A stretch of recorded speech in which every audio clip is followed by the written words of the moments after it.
पाकिस्तानमधील विमानतळावर सध्या हाहाकार पाहायला मिळतोय। आताची महत्त्वाची अपडेट आपण पाहतोय। पाकिस्तानातील विमानतळावर हाहाकार माजलेला आहे। 24 तासांपासून विमानतळावर नागरिक अडकलेले आहेत। पाकिस्तानमधल्या विमानतळावरची दृश्य आपण पाहतोय। विमानतळावर अनेक प्रवासी अडकलेले आहेत।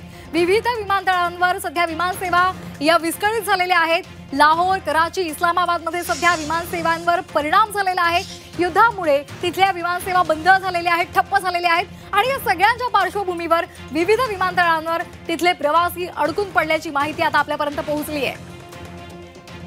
24 तासांपासून विमानतळावर हे नागरिक, हे प्रवासी अडकलेले आहेत।